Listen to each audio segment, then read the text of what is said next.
రెండు తెలుగు రాష్ట్రాల్లో చాలా ఉత్కంఠభరితంగా సాగినటువంటి జూబ్లీహిల్స్ ఉప ఎన్నిక ప్రక్రియలో ఫైనల్గా కాంగ్రెస్ అభ్యర్థి నవీన్ యాదవ్ ఘన విజయం సాధించారు. అయితే ఆ తర్వాత ప్లేస్ బీఆర్ఎస్కి వచ్చింది.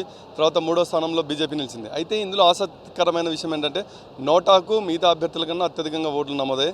అయితే దీని మొత్తం ఎన్నికల ప్రక్రియకు సంబంధించి ఈ నోటాకు సంబంధించి మనతో మాట్లాడడానికి రిటర్నింగ్ ఆఫీసర్ సాయిరామ్ మనతో ఉన్నారు. అరో గారు, ఏంటి పరిస్థితి? మొత్తం మీద సక్సెస్ఫుల్గా నిర్వహించినారు.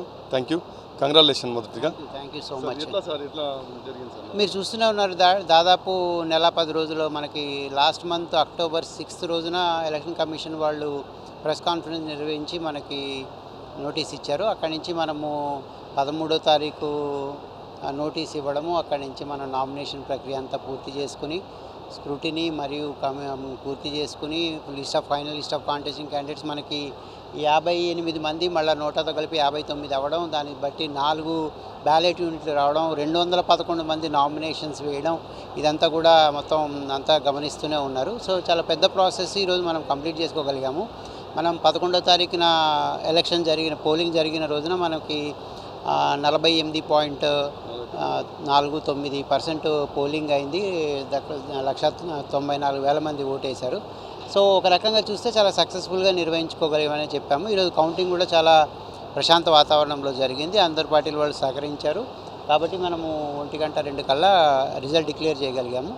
అరో గారు, మీరు చూసే ఇప్పుడు ఈ ఎన్నికలో మొదట, సెకండ్, థర్డ్, ఫోర్త్ ప్లేసెస్లో ఎవరెవరు ఎన్ని ఓట్లు సాధించిన అంటే అప్రాక్సిమేట్గా? అంటే అదే మీకు తెలిసిందే, మనకి మొదటి ప్లేస్లో నవీన్ యాదవ్ గారు గెలిచిన నవీన్ యాదవ్ గారు దాదాపు 24,700 ఓట్ల ఓట్లతో గెలిచారు. తర్వాతి స్థానంలో మనకి బీఆర్ఎస్ అభ్యర్థి, తర్వాత బీజేపీ అభ్యర్థి, తర్వాత మనకి నోటా కూడా అత్యధికంగా ఓట్లు రావడం జరిగింది మిగతా అభ్యర్థుల కన్నా.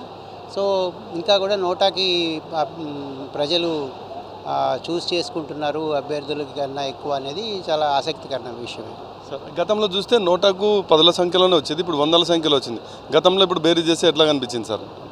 అది మనకి అంటే ఇంత 58 అభ్యర్థులు ఉన్నాక కూడా ఇంకా నన్ ఆఫ్ ది అబోవ్కి పబ్లిక్ చూస్ చేసుకుంటున్నారంటే కొంచెం ఆసక్తికరమైన విషయమే. దానికి దాదాపు మంచిగానే ఇతర అభ్యర్థుల కన్నా, ఈ ముగ్గురి కన్నా, మిగతా అభ్యర్థుల కన్నా కూడా మంచిగానే వచ్చాయి. సో నోటా అనేది పబ్లిక్ చూస్ చేసుకుంటున్నారు ఇంకా ఇంత ఆసక్తికరమైన పోటీ ఉన్నా కూడా. సో ఫైనల్గా ఇప్పుడు ఎన్నికలు అయిపోయినాయి, రిజల్ట్స్ ప్రకటించినారు. ఈవీఎంలు మొత్తం కూడా నెక్స్ట్ ప్రాసెస్ ఈవీఎంలను ఎక్కడ తీసుకుపోతారు, వాటిని ఎలా భద్రపరుస్తారు, మొత్తం కూడా సీల్ చేస్తున్నారు. ఎందుకోసం? మొత్తం ఎప్పుడైనా కౌంటింగ్ ప్రక్రియ పూర్తయ్యాక స్ట్రాంగ్ రూమ్లో ఎలాంటి మెటీరియల్ ఉండడానికి వీల్లేదు. ఆ రోజు రాత్రి వరకు మాత్రం మనము కంపల్సరీగా షిఫ్ట్ చేసేయాలి. సో మనకి హైదరాబాద్ జిహెచ్ఎంసీ పరిధిలో డిఓ గారికి సంబంధించి చూడీ బజార్లో మనకి మెయిన్ ఈవీఎం గోడౌన్ ఉంది. తర్వాత మన డిఫెక్టివ్ భద్రపరచడానికి మన చాదరగాడి దగ్గర ఏదైతే ప్లే గ్రౌండ్ ఉందో అక్కడ మనకి గోడౌన్ ఉంది. సో వీటిని ఇమ్మీడియట్గా మొత్తం సీల్ చేసేసి ప్రతి ఈవీఎంని కూడా ఇక్కడ నుంచి తరలించేయడం జరుగుతుంది. ఇక్కడ ఎలాంటి మెటీరియల్ ఏది మాత్రం ఇక్కడ ఉంచడం జరగదు. సో అది ఎలక్షన్ ప్రక్రియలో భాగమే. Statutory material, non statutory material మొత్తం ఈవీఎంస్ అంతా ఆ రోజే తరలించి భద్రపరచాల్సి వస్తుంది. కొంతకాలం ఏదైనా ఈపీ ఫైల్ అయ్యే అవకాశం ఉంటే అంతకాలం వరకు వాటిని భద్రంగా డిఓ గారి కస్టడీలో ఉంచడం జరుగుతుంది. Thank you very much. So మొత్తం మీద జూబ్లీహిల్స్ ఎన్నికల్లో మొదటిగా అంటే కాంగ్రెస్ అభ్యర్థి నవీన్ యాదవ్ ఘన విజయం సాధిస్తే ఆ తర్వాత ప్రతిపక్షంగా బీఆర్ఎస్ చోటు తగ్గించుకుంది. తర్వాత లాస్ట్లో వచ్చేసి థర్డ్ ప్లేస్లో వచ్చేసి బీజేపీ ఉంది. అయితే ఇందులో 58 మంది అభ్యర్థులు కాకుండా 59 అభ్యర్థిగా నోటా ఉంది. అయితే ఈ 3 పార్టీలకు సంబంధించింది కాకుండా మిగతా చిన్న చిన్న పార్టీలు ఇండిపెండెంట్గా పోటీ చేసిన అభ్యర్థులను వాళ్ళకు వచ్చిన ఓట్ల కంటే అత్యధికంగా నోటాకు రావడం అన్నది ఇక్కడ గమనించదగ్గ విషయం.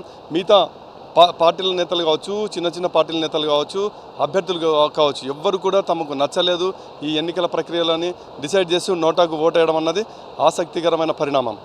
కెమెరా పర్సన్ ప్రసాద్తో లక్ష్మీకాంత్, TV9 హైదరాబాద్.